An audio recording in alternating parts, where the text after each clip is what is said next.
They're trying to sue us over noise violations. There's no noise ordinance, and they're mad because the traffic is too thick when we have special conferences, like 3 times a year.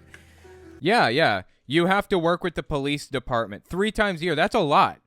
You have to work with the police department to get them to field traffic for you and stuff. You know how much money Greg Locke is costing the city right now, or the county or whatever, in police overtime to help field the traffic? Hundreds of thousands of dollars the city is putting out to help him with this conference. And he never asked, he never said a word, he just did it. And the police realize if they don't step in and help manage this traffic, it's going to turn into a huge train wreck. In fact, it could end really bad for a lot. There'll be a bunch of accidents if they don't step in. It's like a safety issue now. So they have to step in and help. And did he pay them for their overtime? Of course not. Greg is the king of acting like the victim in every situation when he is actually the victimizer. They said, well, on a regular Sunday, there's just too much traffic on the road. You ever shopped in Providence? Yeah, and Providence's roads are structurally built to handle that type of traffic. Do you know what happens if too many cars go over a road that's not designed to handle that much traffic in a day? Bridges collapse, roads get torn up, and it gets backed up for miles. Providence is designed for this. I think he's talking about Providence, Rhode Island, I assume, or maybe he's talking about Providence, Tennessee. I don't know. They said, well, the infrastructure was not created for such growth. There you go. Well, first of all, we didn't know that we were going to grow so much as a local church. I'm not going to put out a sign that says, sorry, we'll fool, go to hell. Great. Okay, fine. So that means you need to move to another area that is constructed for that type of thing. When you outgrew your tent, you got a new tent. When you outgrow the area, you get a new area. That's how this works. Do you understand? If you think that you're going to have, a mega church the size of John Hagee's or Kenneth Copeland's, you get 10,000 people coming every day, then you need to get a new property that is conducive to that type of thing. Joel Osteen, when he got to a certain point, bought a convention center. Buy a convention center if you're going to be to that level. Instead of doing that, which he most definitely has the money for, he pretends to be a victim instead. And hey, you know what? If you don't have the money to buy a convention center, do what Jehovah's Witnesses do. Do a quick build. Get everybody in your church together one weekend to build a giant building. You buy the wood and the nails and the nail guns and the trucks and the hard hats and the everything, and you can construct a mega church building in one weekend for $50,000.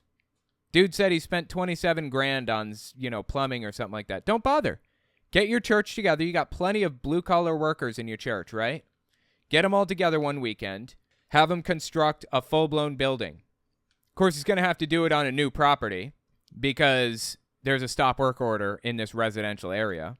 But he could totally do this. He doesn't want to do this the right way. He wants to cause problems. He wants to make a mess of things. He wants to act like the victim and maybe get himself put in jail over this. In my opinion, I think that's what he's trying to do. Honestly, I believe Greg Locke is trying to get put in jail so that he looks like a martyr. Step back, listen again. They said, well, the infrastructure was not created for such growth. Well, first of all, we didn't know that we were going to grow so much as a local church. I'm not going to put out a sign that says, sorry, we'll fool, go to hell.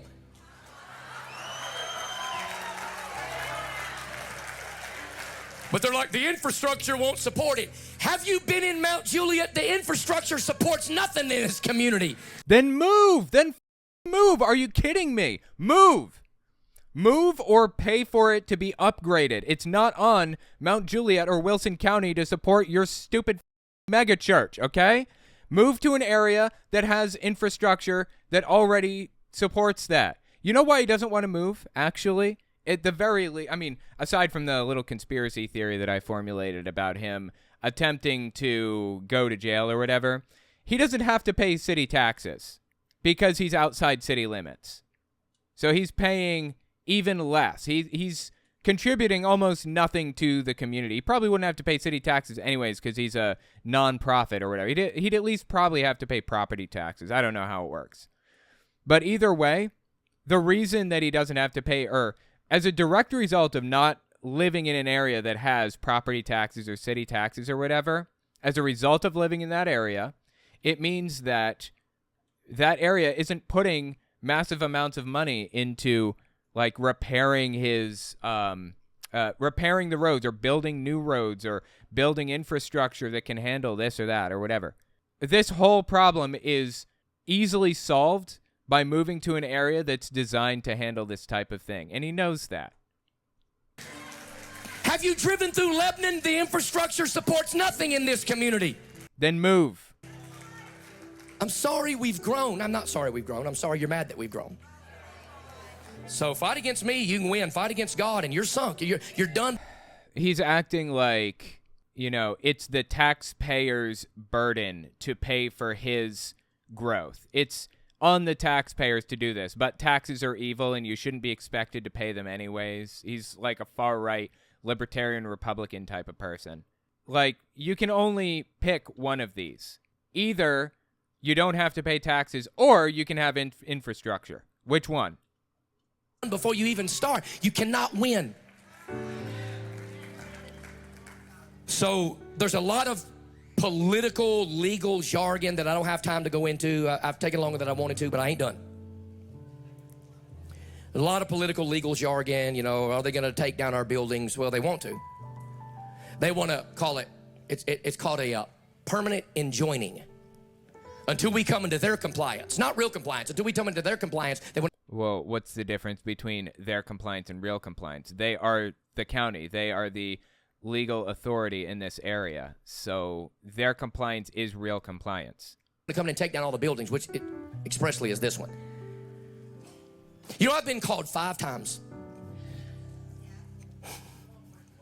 Oh my God, now he's going to pretend to cry. He does this constantly, dude. Look, I have nothing against people crying. I think people should cry more, There's like this, I don't know, what's the word I'm looking for here? There's an aversion to showing outward emotion. Showing outward emotion is a good thing, but Greg is very obviously using tears to manipulate the people around him, to make them think that, this situation is more important and emotional to him than it actually is. Constantly he does this. I think he's pretended to cry 3 times just in this sermon. 5 times from the richest man in this town. And who's the richest man in the town? That the county went to around my back. Begging us to buy 40 acres on 840. Sell this, tear the whole thing down and take it to 840, and the county will magically give us everything that we need to relocate. Oh my God, that's a fantastic deal. Are you serious? Are you not taking this? The county is offering to facilitate and pay for your move to a bigger area that can handle the type of system that you have set up here. You got to be joking. Why is he not taking this incredible deal?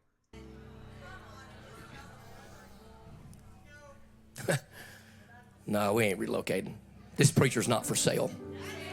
No one's trying to. Are you kidding? And now he's pretending to be like a corruption something or other. What? This isn't about corruption. The city can't handle the volume that you're dealing with here. I used to have a 3D print shop. Actually, I'll throw some pictures of it up on screen real quick. I started out with one 3D printer. And the reason that I had this 3D printer is because I have a game collection, right? It's a pretty cool game collection. I like it. I've had it for years and years and years. Well, hang on. Let me pull the pictures up real quick. Let me find them. Give me a second. All right, check this out. So, let me make a point here real quick. I used to have this print shop, okay? It started out with a single 3D printer. Now, I went through some of my pictures on my phone to find some of them so I could show you guys what I'm talking about. And I happened across a couple of other cool pictures, so I'm just going to show those too. Because that'll do. Yeah, this is Manhattan. I was flying back from something. I don't remember what. This is Manhattan Island. It's pretty amazing.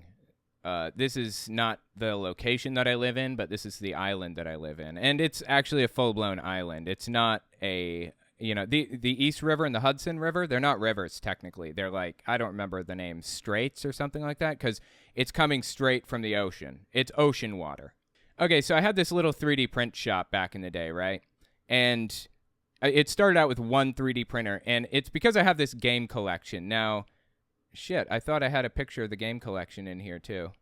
Apparently I don't. Hang on. Let me get the game collection. Well, the game collection was kind of too big to show in one frame, so I'll just kind of show it in a few frames here. Take a look at this. So this is just one of, like, one of the sides of my game collection. Then this is where the TV was. This is one of the corners. I have like an old school TV. I have games of all different sorts. Yeah, it's pretty incredible game collection. I've had it for years. I love it to death. Well, anyway, I had no way to kind of stand stuff up. So I got a 3D printer and I started using Blender and kind of creating these 3D stands, right? And I designed these stands for like controllers, for game cartridges. I designed these all myself. It was me, right? And it started out in my closet. It started out with just a few printers that I put in a walk-in closet that I had. And I was, I opened an Etsy store. I was printing stuff for other people until it grew into my spare bedroom. And I had, how many is this? 4, 8, 12. I had 12 printers in my spare bedroom, and it was loud, dude. Oh, my God, was it loud. Until it finally came, here's another example of one of the stands. Until it finally came to the point where I couldn't operate out of my bedroom anymore. I had to get an office. And I did. I got an office, an actual full-blown real office. And the results of my growth is I have to expand. I have to work with, what I had to do to get an office? I had to get liability insurance. If somebody is in my office and they fall, guess what? I have to pay for that. That's not the government getting one over on me. That's me following regulations and rules and mandates and all the other stuff. He acts like he's a victim because he's expanded beyond what his little area can handle. I wasn't a victim when I had to move into a new office. Oh, here's the office at night with all of the LEDs on, because I put LEDs underneath. It was pretty cool. I had a couch there and everything. It was really nice. It's a shame I had to give the office up and everything, but yeah. So he's acting like a victim because he's expanded. No, you're not a victim, Greg. That's just how things work. That's just how you have to operate.